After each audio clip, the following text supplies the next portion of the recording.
to be able to come in and pay for those classes and get on a fast track to graduate.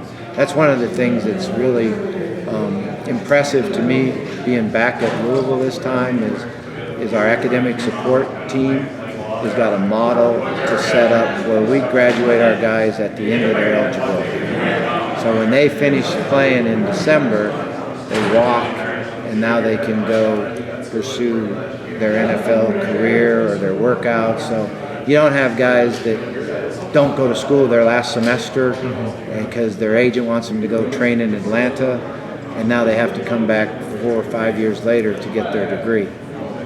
The model set is been working unbelievable, and it's just really a credit to Tom and his vision and support that he gives our academic. Bobby, how long is it? Lamar was talking about how they didn't have a written out playbook at all when he was in high school. He's obviously had to learn, like you were saying, taking notes and all that. How long does it take for you to figure out how your quarterback soaks things up and learns the best that he can? Yeah, I mean, not that long. When they come in as freshmen, we have a learning specialist, and we go through tests, and then she comes and gives us a report. Like, this guy, you're going to have to get up and do walkthroughs with him. He needs to feel it. That's how he learns. This guy is good. You can put it on the board. He can be able to learn it that way. Or this guy has no chance of learning in that system. You're going to have to do some special things. So we get an idea there. And then that's part of coaching, is to be able to, how do I teach? How do I understand? What's his attention span? What's the different ways? We do a lot of walkthroughs. We do a lot of things where they get to feel it. And that helps a lot. And that's, something you do in the NFL, something that you do in college football is, get out of the classroom at times, go in the Traeger Center, line up and just walk through the plays or walk through the different defenses. And, that's part of that August camp that's such a grind from 7 in the morning to 10 o'clock at night.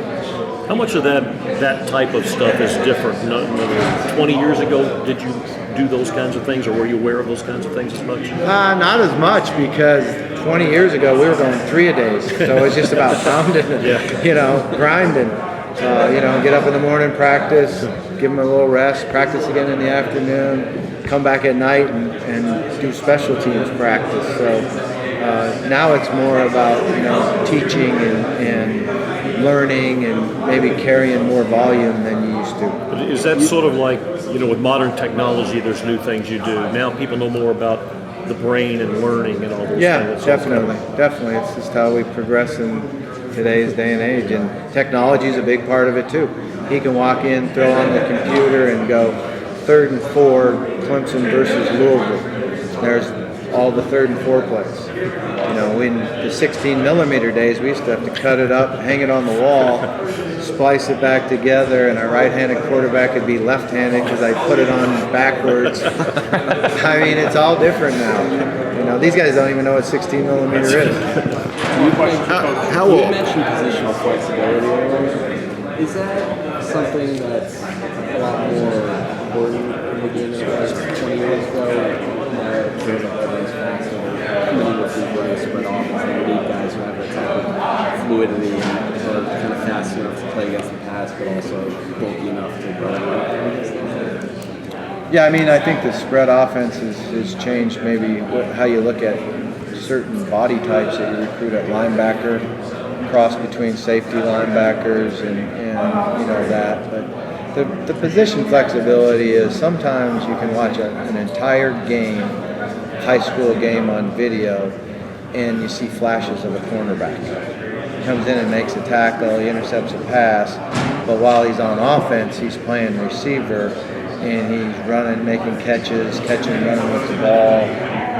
So it's easier to recruit a guy and say, okay, I'm going to take 6 athletes. 4 of these guys are going to play in the secondary. 2 of them are going to be wide receivers, and we're going to bring them in and work with them and then determine, because all of them have that type of flexibility. That's kind of more what I'm talking about.